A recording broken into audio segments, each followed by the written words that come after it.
Qashqadaryo kasbidan bemorimiz kelgan ekan. Kelgan vaqtingiz qanaqa, sizga cheklanishlar bor edi? Engelsem og'riyadi dedi. Salgina egilsangiz og'riydi. Endi-chi? Endi yo'q, og'riq. Qani egilinsan? Og'riq yo'q undan. Yaxshimi? Ha, ancha zo'r. Bemalol yonboshlarga burilib turingizdan bemalol. Nima og'riq? Hozir necha minutda shunday bo'ldi? 5 minut, 10 minut bo'ldi-da. 5-10 minut. Qo'lingiz yengil ekan. Rahmat. Alloh shifo beramasa ishlasangiz ekanmi? Shunday. Qayerlarga davolandingiz bundan oldin? Maslahatdan davolandim, Samarqandga ham bordim. Davolangan joy qolmadi. Doridan foyda qanday topdingiz? Ukollarimizni vaqtinchalik ekan-da. Foyda yo'q ekan, ha? Vaqtinchalik. Hozir yaxshimi? Qani yerdan qo'lingizni uzating qani yerga.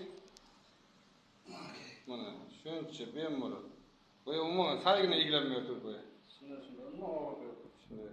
Mana sog' bo'lasiz, kimda shunday holat bo'lsa kelaverasizlar.